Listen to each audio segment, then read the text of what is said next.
오늘 이 시간 우리에게 주시는 하나님의 말씀 보시겠습니다. 신약성경 요한계시록 2장 4절에서 7절까지 말씀 보겠습니다. 자, 말씀 찾으신 자 우리 같이 4절에서 7절입니다. 합독합니다. 그러나 너를 책망할 것이 있나니 너의 처음 사랑을 버렸느니라. 그러므로 어디서 떨어졌는지를 생각하고 회개하여 처음 행위를 가져라.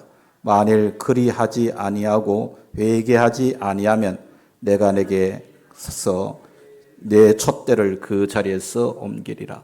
오직 내게 이것이 있으니 네가 니골라 당의 행위를 미워하는도다. 나도 이것을 미워하노라. 귀 있는 자는 성령이 교회들에게 하시는 말씀을 들을지어다. 이기는 그에게는 내가 하나님의 낙원에 있는 생명나무의 열매를 주어 먹게 하리라. 아멘. 아멘. 할렐루야. 오늘 또 복된 성일, 살아계신 하나님 앞에 예배하는 자로 살게 하신 하나님께 영광을 돌려드립니다. 오늘도 이 예배 자리를 통해서 임하시는 하나님의 놀라운 은혜와 복이 우리 성도 여러분들에게 충만하시기를 축복합니다. 좌우 옆 사람, 앞뒤 사람 인사 나누겠습니다. 사랑합니다. 축복합니다. 오늘 또 예배 자리에서 만나게 된 것을 진심으로 감사합니다. 제가 이 주일 낮 시간에 요한계시록을 통해서 여러분들과 함께 은혜를 나누고 있는데요. 이 요한계시록의 구조를 보면은 2장과 3장은 7 교회에 주시는 편지글입니다. 그러니까 그 교회 이름이 에베소 교회와 스머나, 버가모, 두아디라, 사데, 빌라델비아, 라우디게아 이 7 교회의 사자들에게 편지를 보내는데 7이라는 숫자는 이미 말씀드린 대로 완전수, 충만한 수라. 그렇게 해서 이 7 교회는 전체 교회를 향하여 주시는 하나님의 메시지입니다. 그래서 하나님은 전체 교회에게 편지를 보내시면서 아주 중요한 그 하나님의 백성인 교회에게 구원의 선지자적인 메시지를 선포하고 있다라는 것을 우리가 알 수가 있는 것이죠. 자, 그래서 여러분, 하나님은 7 교회에 보내는 이 편지 형식으로 전체 교회에게 주시는 그 내용을 통해서 하나님의 백성인 교회에게 구원이 무엇인지, 또 구원받은 하나님의 백성이 장차 이 땅을 살아가는 동안 천국까지 이르는 그 과정 속에서 임하게 될 여러 가지 환난과 힘든 그런 삶을 우리에게 말씀하시면서 사단의 장차 너희를 어떻게 미혹할 것임을 알려주시고 심판과 회개를 촉구하시고 종말론적인 약속을 제시하면서 너희들이 이 땅에 믿음으로 살아가는 삶이 결코 호락호락하지 않을 것이니 너희들 이 믿음을 잘 지켜내고 이겨내야 한다. 이것을 계속적으로 권면하고 있는 것을 보게 되죠. 이 종말론적 약속들은 각 편지마다 이기는 자에게는 이라고 하는 그 말씀이 마치 후렴구처럼 등장하고 있는 것을 보게 되는 것이죠. 그러니까 7 편지의 모든 내용은 오늘 저와 여러분에게 똑같이 적용되는 말씀이라는 것을 우리가 이 말씀을 통해서 분명히 믿고 이 말씀을 따라 승리하는 삶을 살아가는 성도들이 되시기를 축복합니다. 앞서 보았던 우리 2절, 3절 다시 한번 읽어볼까요? 내가 네 행위와 수고와 네 인내를 알고 또 악한 자들을 용납하지 아니하는 것과 자칭 사도라되 아닌 자들을 시험하여 그의 거짓된 것을 네가 드러낸 것과 또 네가 참고 내 이름을 위하여 견디고 게으르지 아니한 것을 아노라. 여러분, 그렇습니다. 오늘날 우리 교회들이 행함이 없어서 세상 사람들로부터 얼마나 많은 욕을 먹고 있는지 모릅니다. 그건 여러분들이 신앙생활하면서 많이 깨닫는 것이잖아요. 우리 기독교인들이 세상에 나가면은 어떤 때는 인정을 많이 받고 칭찬을 받았었는데 요즘은 그렇지 못합니다. 그러니까 이 에베소 교회는 그런 행함이 풍성한 교회였어요. 읽어보면 굉장히 부러운 이야기입니다. 그러니까 그 수고가 한두 번 하고 만 수고가 아니라 지속성이 있는 인내하는 수고가 있었다는 것이에요. 잠깐 참는 것이 아닙니다. 어떤 방해가 와고 어떤 박해가 있어도 참고 견디는 지속적인 수고가 이 에베소 교회는 있었다는 그런 이야기입니다. 그러니까 게다가 그 행위들과 수고와 인내는 어떤 인간적인 야망이나 인간적인 자랑을 위해서가 아니라 내 이름, 즉 주님의 이름을 위하여 인내하고 수고했다 하는 것이죠. 그러니까 이 에베소 교회는 이렇게 대단한 실천력이 있던 그런 교회였습니다. 그리고 이 에베소 교회는 바울과 디모데, 아볼로와 브르스길라, 사도 요한 같은 성경에 나오는 쟁쟁한 인물들이 목회한 교회예요. 그러니까 이 교회가 얼마나 훌륭한 교회입니까? 그리고 사도 바울이 3년간 머무르면서 두란노 소원에서 매일 5시간씩 2년 동안 설교를 했던 그런 교회입니다. 여러분 하루에 5시간씩 설교를 했다 그러면 듣는 사람, 하는 사람도 힘들겠지만 듣는 사람도 몹시 힘든 일입니다. 그걸 견뎌냈습니다. 예. 요즘 교인들에 비하면 정말 대단한 교인들이죠. 조금 설교가 길어지면, 예배 시간이 조금만 길어지면 온몸을 비틀고 있는 오늘 우리의 모습과는 대조적인 그런 모습입니다. 이 에베소 교회는 그렇게 정통 교리에 바로 서 있었고 악한 자들을 용납하지 않았고 자칭 사도라되 아닌 자들을 시험해서 그 거짓된 것을 드러낼 수 있는 실력이 있는 그런 교회가 바로 에베소 교회였습니다. 사도행전 20장에 보면 사도 바울이 이 에베소에서 목회를 하다 떠날 때에 이미 경고한 내용들이었거든요. 이렇게 그들은 대단한 행함과 바른 교리를 갖고 있던 사람들이었지만 예수님께서 그들을 책망하셨어요. 처음 사랑을 버렸다는 거예요. 여러분 이게 굉장히 심각한 문제입니다. 그들은 이달을 분별하고 교리를 수호하는 데는 성공했지만 정작 그 과정에서 십자가의 그 신앙의 본질인 십자가의 은혜에 대한 감격과 그 첫사랑이 식어져 버리는 이런 안타까운 신앙생활을 하고 있었다, 그런 이야기인 것이죠. 자, 그래서 오늘 본문 4절 5절 말씀 다시 한번 볼까요? 같이 읽어보겠습니다. 그러나 너를 책망할 것이 있나니 너의 처음 사랑을 버렸느니라. 그러므로 어디서 떨어졌는지를 생각하고 회개하여 처음 행위를 가지라. 만일 그리하지 아니하고 회개하지 아니하면 내가 내게 가서 내 촛대를 그 자리에서 옮기리라. 여러분 사도 요한이 바모섬에서 이 편지를 적을 때는 적어도 행위도 여전히 풍성했고 교리도 바르게 가지고 있었는데 그것이 형식적인 행위, 그저 신앙이 머리에만 머무는 지적인 신앙에 그쳤다는 그런 얘기인 것이죠. 도덕적이고 윤리적인 모습을 가지고 있었고 그런 행위로 이단들을 쫓아낼 수도 있었습니다. 그리고 사도 바울이나 또는 디모데나 아볼로나 브리스길라나 요한과 같은 그런 쟁쟁한 목회자들이 그 교회에서 목회를 했다고 자기의 정통성을 주장하는 그런 교회가 에베소 교회였습니다. 그러나 성경은 비록 이런 외적인 완벽한 모습을 하고 있지만 이 에베소 교회의 첫사랑을 잃어버린 것 때문에 이 에베소 교회의 잘못을 지적당하고 있는 것이죠. 나중에 이 에베소 교회는 오늘 본문에 나온 대로 촛대가 옮겨진 교회, 역사에서 사라져버린 교회가 되고 맙니다. 왜 그랬을까요? 뭐가 잘못됐습니까? 여러분 우리의 모든 행위도 마찬가지입니다. 하나님을 만나고 하나님 앞에서 구원받은 처음 사랑을 다시금 회복하는 것이 우리에게 얼마나 중요한지 모릅니다. 하나님을 사랑하는 것에서 나오지 않는 것들은 아무리 화려한 모양을 하고 또 대단한 업적을 남기는 같은 그런 행위조차도 하나님 앞에 책망받을 수밖에 없다는 거예요.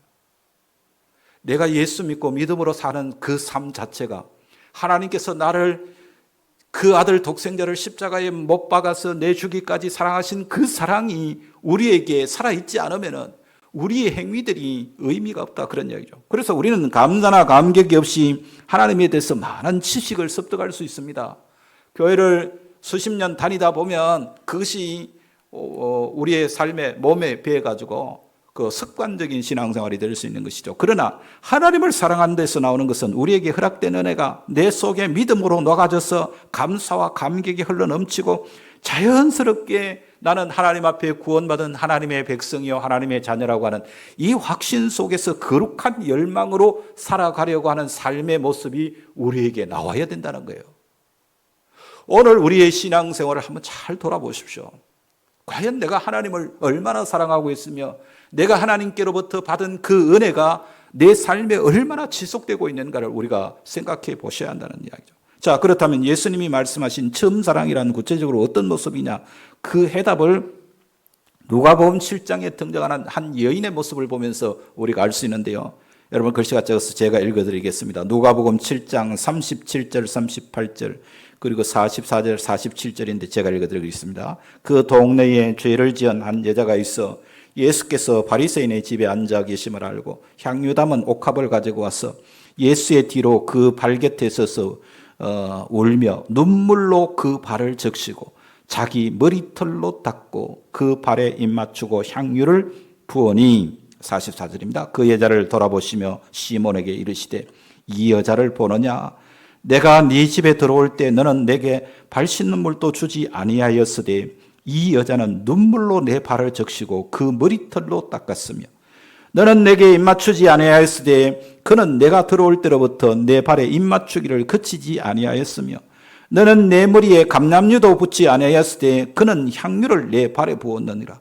이러므로 내가 내게 말하노니 그의 많은 죄가 사하여졌도다. 이는 그의 사랑함이 많음이라. 사함을 받은 일이 적은 자는 적게 사랑하느니라. 여러분, 예수님께서 값비싼 향유를 부은 이야기가 바로 오늘 이 이야기예요.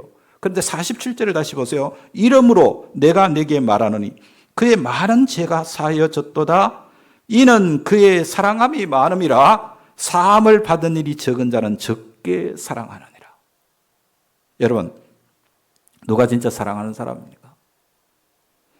내가 얼마나 불가능한 죄인의 상태에서 구원받았는지를 깨달은 사람.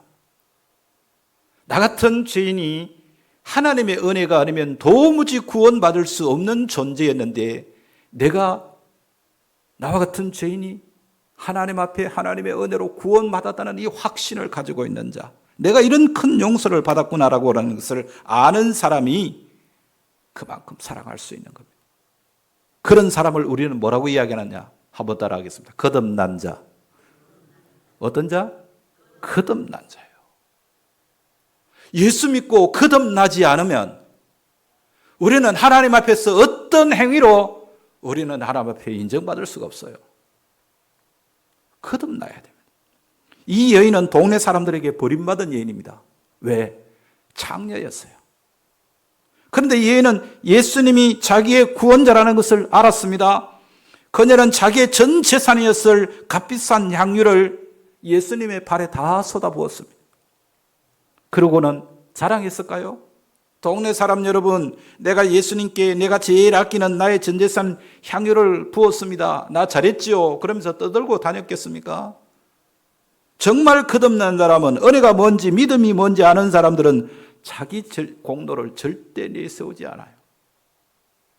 네. 여러분에게 은혜에 대한 감사가 있습니까? 그게 있어야 성도예요. 내가 받은 구원의 은혜를 놓치고 살면은 우리는 껍데기 신앙밖에 남지 않는 것입니다.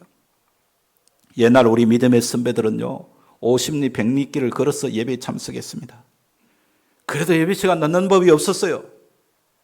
차가운 마룻바닥에 엎드려서 밤을 새면서 철야기도 했습니다. 춥니 덥니 그런 얘기 하지 않았어요. 그 열심과 그 사랑 다 어디서 왔을까요?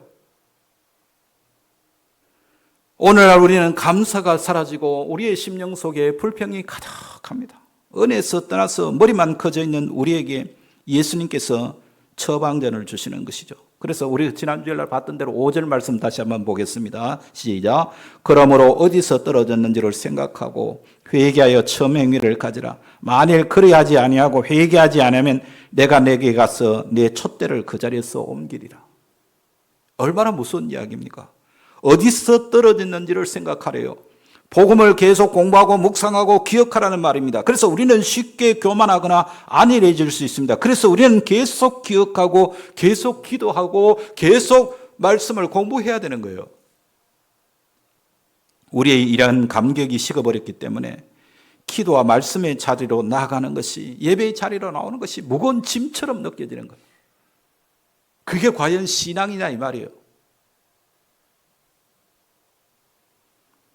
다시 십자가의 은혜를 기억하는 우리 성도들이 되시기를 축복합니다. 그리고 회개하라고 하시는 연이어 행하라고 말씀하시죠. 결단을 요구하시는 거예요. 김유신 장군 이야기 여러분 아시죠?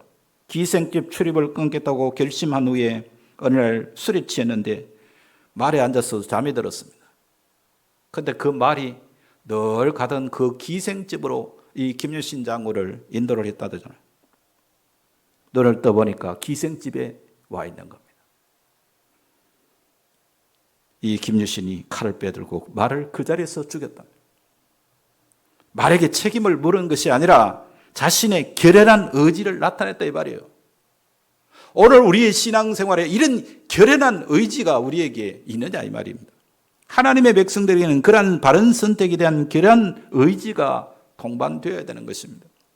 예수 그리스도의 처방은 늘 복음을 기억하고 그 복음의 근거에서 자신의 잘못된 삶을 회개하고 바른 선택에 대한 행함의 결단을 촉구하고 계시는 것입니다. 대충 믿지 마십시오.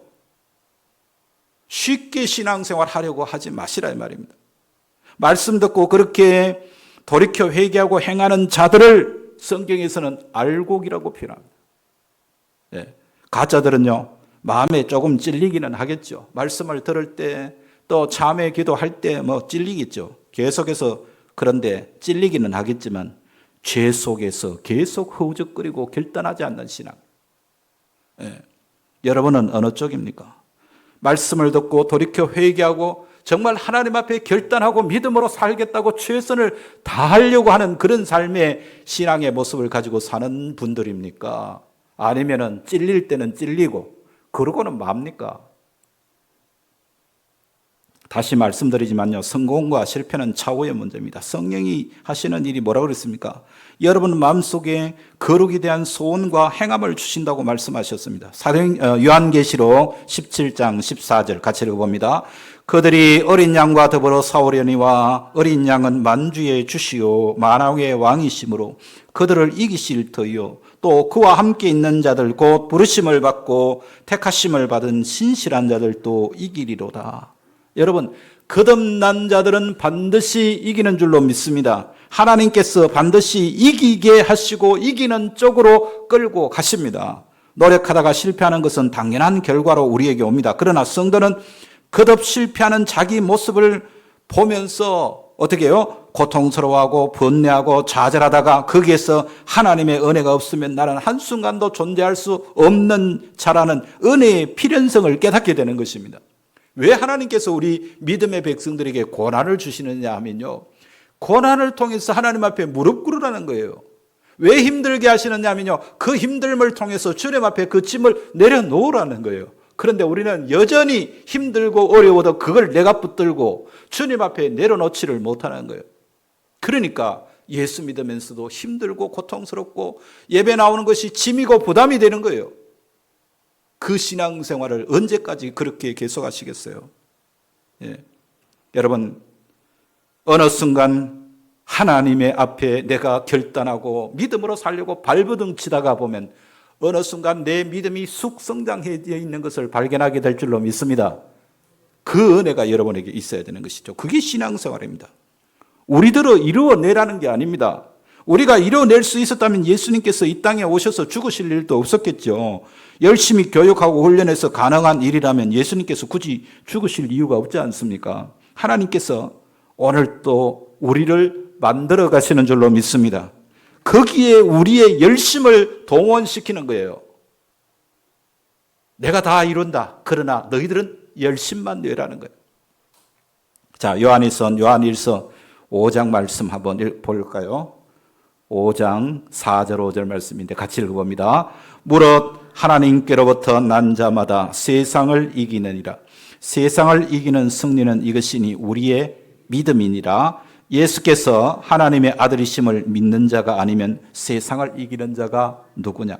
자, 믿는 자들, 즉 하나님의 은혜로 거듭난 자들은 세상을 이기게 만드시겠다. 할렐루야. 하나님의 약속입니다. 우리가 이기는 게 아니고 하나님께서 이기게 하시겠다 이 말입니다. 하나님이 허물로 죽은 우리를 그리스도와 함께 살리셨고 또 그리스도 예수 안에서 함께 하늘에 앉히셨다 그렇게 말합니다. 아직 우리에게 이루어지지 않는 내용을 꼭 우리에게 이루어진 것처럼 말씀하는 이런 말씀들이 성경에 가득합니다. 예, 그 말씀이 무슨 말입니까? 하나님께서 하시기 때문에 그런 일들이 성경에 많이 약속되어 있는 것이죠.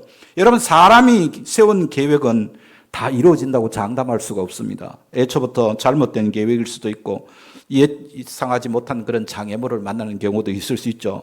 때에 따라서는 우리 마음이 변해서 그 일을 중도에서 포기하는 경우도 있습니다. 하지만 하나님께서 뜻을 정하시면 그 뜻은 이루어진 것이나 마찬가지인 줄로 믿습니다. 왜? 하나님이시기 때문에. 우리 인간은 변개가 일어날 수 있지만, 변화가 일어날 수 있지만 하나님은 한 번 우리에게 주신 약속은 결코 변함이 없으신 분입니다. 그래서 성경이 우리에게 이기면 생명나무의 열매를 준다. 하지만 치면 별 수 없다. 너희 운명은 너희가 개척하는 거다. 그렇게 말씀하신 것이 아니잖아요. 예. 너희는 이기게 되어 있고 생명나무 열매를 먹게 되어 있다. 너희한테 승리가 보장되어 있다. 그러니 그 이기는 자의 신분을 올리게 살아라. 제발 좀 이기면서 살아라. 그 말이에요. 예. 하나님이 우리의 인생에 함께 하시고 지금 우리를 거룩으로 몰아가고 계십니다. 여러분이 지금 먼저 확인하셔야 되는 것은 매 순간 내가 주님이 내 안에 거하시는가 하는 거예요. 예. 그러니까 하나님의 백성들에게 하나님은 계속 경고를 하는 겁니다. 은혜를 아는 믿음에서 나온 처음 사랑을 모르는 자들은 가짜다. 그걸 이야기하는 겁니다. 은혜를 아는 자들이 이기는 자들이고 이기는 자들만이 생명나무 과실을 먹을 수가 있는 것이죠. 자, 오늘 본문 7절. 자, 눈을 크게 뜨시고 읽어보겠습니다. 귀 있는 자는 성령이 교회들에게 하시는 말씀을 들을지어다. 이기는 그에게는 내가 하나님의 낙원에 있는 생명나무의 열매를 주어 먹게 하리라. 아멘. 이기는 자는 뭘 이기라는 거예요? 그냥 막연히 환난과 핍박과 고난 그것만 생각하시면 안 됩니다. 우리가 이겨야 할 것은 그것뿐만 아니라 우리 자신과의 싸움에서도 이겨야 됩니다. 예. 그 다른 말로 성숙한 자로 거룩한 자로 지어가는 길에 우리를 막아서는 우리의 육신의 문제뿐만 아니라 우리의 갈망과 우리 속에 있는 것들까지 다 하나님의 말씀에 복종시키는 이 승리의 삶이 우리에게 필요하다는 거예요. 예. 요한계시록에 등장하는 또 다른 교인 라오디게아 교회의 영적인 상태를 요한계시록 3장 17절은 이렇게 말합니다. 네가 말하기를 나는 부자라 부유하여 부족한 것이 없다나 네 곤고한 것과 가련한 것과 가난한 것과 눈먼 것과 벌거벗은 것을 알지 못하도다. 여러분 라오디게아 교회는요 물질적으로 풍부했고 핍박받았다는 흔적도 없어요. 자, 그러면 라오디게아 교회는 무엇과 싸워서 이기라는 겁니까? 배부름에서 오는 등따심. 그러니까 영적 안일함 때문에 거룩함과 성숙을 방해하는 모든 것과 싸우라는 거예요. 제가 전도를 해보면은 그렇게 말하는 분이 있어요. 낙심한 분들을 만나는 경우가 있죠.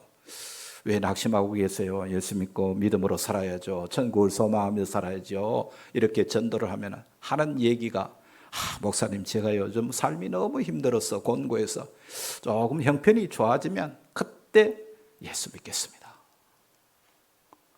그 사람 돌아올까요? 형편이 좋아지면요 놀러 다닙니다. 주일날 해외여행 나갑니다. 절대 하나님 앞에 안 돌아옵니다. 곤고하고 힘들 때일수록 하나님을 더 붙들고 하나님 앞으로 나오는 그 자가 그게 알곡인 것이죠. 그러니까 이 이김의 대상은 마귀 사단뿐만 아니에요. 하나님의 백성들이 거룩하게 만들어져 가는 데 있어서 방해되는 모든 것들, 때로는 여러분을 교만하게 하는 부와 명예도와도 싸우셔야 되고, 때로는 여러분을 안일하게 하는 여러분의 행복과도 싸워야 됩니다. 그래서 저는 이 역설적인 말이 여러분들에게 꼭 이해되시기를 축복합니다. 왜 부와 명예와 그리고 또 행복과도 싸워야 되는가? 일곱 교회에 보낸 편지에 나타난 모든 것들이 종말에 일어날 일입니다. 그런데 계시록을 잘못 해석한 사람들이 종말은 우리에게 아직 닥치지 않는 먼 장래의 일로 생각하는, 착각하는 사람들이 있는데요. 그래서 우리가 싸워야 할 그 영적 전투는 아직 우리에게 닥치지 않은 것으로 그렇게 안일하게 생각합니다. 아닙니다, 여러분. 종말은 예수 그리스도께서 십자가에서 죽으시고 부활하신 그날부터가 종말이에요. 네. 여러분은 지금 종말을 살고 있기 때문에 지금 싸우셔야 돼요. 지금 영적 전쟁을 벌여야 되는 것입니다. 지금 이 순간 사단은 여러분을 격렬하게 공격하고 있고 여러분이 거룩하게 살아가는 일을 적극적으로 방해하고 있다는 것을 깨달아야 되는 겁니다. 네. 마태복음 24장을 보면 예수님 제자들이 예루살렘의 멸망과 성전 파괴가 언제 일어날 것인지, 그리고 마지막 때 종말에 대해서 예수님께 주의 임하심과 세상 끝에는 무슨 징조가 있습니까? 그렇게 예수님의 제자들이 예수님께 묻는 내용이 나옵니다. 예수님께서 그 종말에 일어날 일에 대해서 대답하시는 것을 성경을 한번 볼까요? 마태복음 24장 4절 이하 13절까지인데 중간에는 생략을 했습니다. 같이 한번 읽어봅시다. 예수께서 대답하여 이르시되 너희가 사람의 미혹을 받지 않도록 주의하라. 많은 사람이 내 이름으로 와서 이르되 나는 그리스도라 하여 많은 사람을 미혹하리라. 거짓 선지자가 많이 일어나 많은 사람을 미혹하겠으며 불법이 성함으로 많은 사람의 사랑이 식어지리라. 그러나 끝까지 견디는 자는 구원을 얻으리라. 여러분, 심판의 때 종말은요, 바로 예수 그리스도의 십자가에서의 죽음과 부활에서 시작되는 것입니다. 왜 그걸 심판이라고 하냐면은 십자가로 말미암아 하나님의 백성들에게 주어진 복이 뭐예요? 구원이잖아요. 구원받았습니다. 뭐 때문에? 예수님의 십자가 때문에. 그러면 예수님의 십자가 때문에 구원받은 우리 성도들 이전에 우리를 붙들고 있던 마귀의 사단은 어떻게 됐어요? 이미 심판을 받았죠. 우리는 구원을 받았으니까. 우리를 붙들고 있던 그 사단의 역사가 끝나게 된 거니까. 그렇습니다. 십자가의 사건으로 저와 여러분이 구원받았어요. 그 말은 십자가로 말미암아 마귀가 멸망당했다는 이야기예요. 예. 우리에게 구원을 선물하신 십자가의 영향이 오늘 우리에게 여전히 그 영향이 미치는 것처럼 그때 내려진 악의 세력에 대한 심판도 지금 계속 내려지고 있는 것이에요. 예. 자, 요한일서 4장을 보면 이 말씀을 분명히 알 수 있는데요. 4장 1절에서 3절 같이 읽어봅니다. 사랑하는 자들아, 영을 다 믿지 말고 오직 영들이 하나님께 속하였나 분별하라. 많은 거짓 선지자가 세상에 나왔습니다. 이로써 너희가 하나님의 영을 알지니 곧 예수 그리스도께서 육체로 오신 것을 시인하는 영마다 하나님께 속한 것이요 예수를 시인하지 아니하는 영마다 하나님께 속한 것이 아니니 이것이 곧 적그리스도의 영이니라. 오리라 한 말을 너희가 들었거니와 지금 벌써 세상에 있느니라. 자, 여기서 지목하는 적그리스도는 단지 먼 미래에 나타날 특정한 인물을 말하는 게 아닙니다. 그러니까 예수 그리스도의 십자가의 복음을 부인하고 성도들의 거룩한 삶을 끊임없이 회방하는 이 세상의 타락한 풍조와 육신의 정욕과 그리고 역사 속의 악한 세력들 모두가 다 적그리스도다. 그런 이야기예요. 예. 우리는 적그리스도를 아직 오지 않는 마지막 전쟁을 준비하는 어떤 인격체로만 생각해서 지금 우리가 싸워야 할 싸움을 외면하는 경향이 있는데요. 여러분, 우리가 신앙생활을 그렇게 하시면 안 된다는 이야기죠. 적그리스도는 지금 여러분이 싸워야 할 여러분 안에 육신의 정욕이며 세상의 풍조며 정신이며 실존하는 마귀의 세력 모두를 적그리스도라 그렇게 말하는 거예요. 내 속에 적그리스도가 있나요, 없나요? 있죠. 네. 자, 히브리서 3장 13절 같이 읽어봅니다. 오직 오늘이라 일컫는 동안에 매일 피차 권면하여 너희 중에 누구든지 죄의 유혹으로 완고하게 되지 않도록 하라. 여러분, 그렇습니다. 오늘 바로 지금 적그리스도의 세력과 싸워서 이기셔야 합니다. 예. 예수님을 믿지 않는 게 심판이에요. 우리가 예수님을 영접하기 전에 이 교회를 나오기 전에는 그냥 예수 믿는 사람이나 예수 믿지 않는 나나 똑같은 삶을 사는 것처럼 생각했는데, 그런데 우리가 예수를 믿고 보니까 예수 믿지 않는 사람들이 하나님의 심판을 받고 지옥 형벌을 면할 수 없다는 사실을 우리가 깨닫게 되는 것이죠. 그렇게 되면 내가 구원받은 이 은혜와 복이 얼마나 큰 것인가를 우리는 감격하지 않을 수가 없는 것입니다. 그러므로 심판은 지금 이루어지고 있는 것이죠. 그 심판 때 성도들에게 요구되는 세상과의 싸움이 지금 이루어져야 합니다. 그러니까 여러분은 오늘 바로 지금부터 영적 전쟁을 싸워야 하는 분들입니다. 우리는 늘 핑계 댑니다. 내일부터 하지 마. 다음 주부터 하지 마. 여러분, 그렇게 살면 안 됩니다. 오늘부터 시작하셔야 됩니다. 실패할 수도 있죠. 그래도 하셔야 됩니다. 여러분이 실패할 것도 실수할 것이 두려워서 오늘의 싸움을 외면한다면 에베소 교회가 촛대가 옮겨진 것처럼 불행한 일을 겪게 되는 거예요. 싸움을 내일로 미루어 놓고 오늘을 대충 살면 안 됩니다. 지금이 종말의 때요, 지금이 심판의 때이며 예수님께서 여러분에게 지금 이기라고 말씀하시는 것이죠. 분명 여러분은 구원받은 자들입니다. 그렇다고 난 이제 아무렇게나 살아도 되겠네, 구원받았으니까 우리는 뭐 별거 안 해도 되겠네 이렇게 엉뚱한 생각하시면 안 됩니다. 정말 구원받은 하나님의 은혜를 아는 사람은 내가 함부로 살면 하나님의 심판을 받게 된다. 라는 것을 기억해야 되는 거죠. 자, 오늘 마지막 본문 7절을 보면서 말씀을 맺겠습니다. 같이 읽습니다. 귀 있는 자는 성령이 교회들에게 하시는 말씀을 들을지어다. 이기는 그에게는 내가 하나님의 낙원에 있는 생명나무의 열매를 주어 먹게 하리라. 아멘. 여러분이 정말 그리스도인이 맞다면 여러분은 이미 구원 얻고 영생의 복을 얻은 자들인 줄로 믿습니다. 아멘입니까? 그러면 오늘을 어떻게 사셔야 되겠어요? 여러분, 정말 오늘을 이겨야 합니다. 믿음으로 살아가는 삶의 이 영적 전투에서 이기는 자가 되어야 되는 것이죠. 그래서 생명나무의 열매를 먹을 수 있는 복된 믿음의 승리자들로 살아가는 성도들이 되시기를 주님의 이름으로 축복합니다.